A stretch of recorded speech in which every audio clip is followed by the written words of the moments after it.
In Canada, the government of Alberta announced sweeping changes to legislation regulating municipal government and elections. It would formally introduce political parties at the local level and give the province more power to overrule bylaws and remove elected councillors. Manisa Danabalan joins us live. Manisa, what has the reaction been today?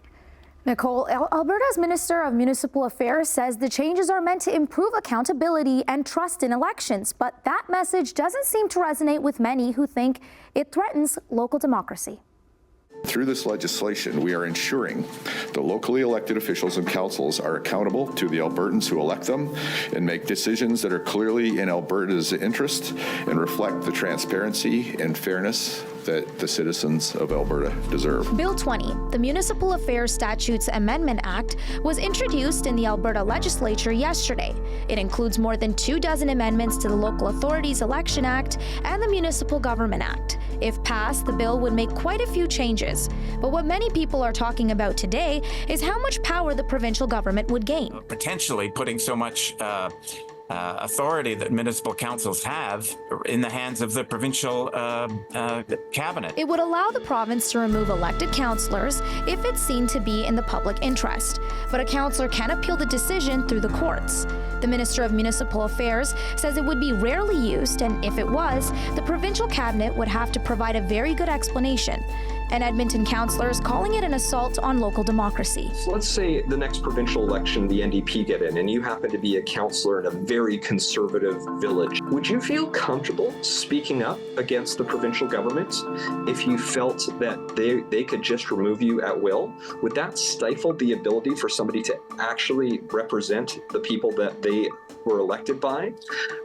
That's the issue before us here. The amendments would also give the provincial government authority to require a municipality to repeal or amend a bylaw. The province already has the authority to override local decisions with regards to land use bylaws and statutory planning. These new changes would extend that power to all bylaws.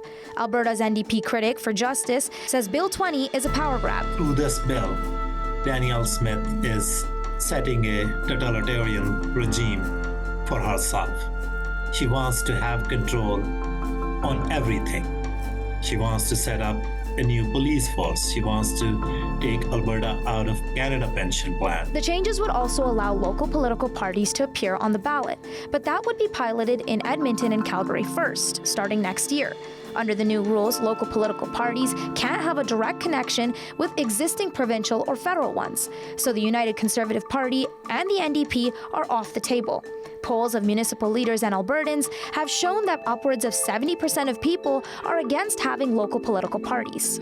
But even amongst the 30% who said they did, a majority of that 30% said that by introducing political parties, the candidates, the people that are elected, are going to be more loyal to the party than the people that they serve.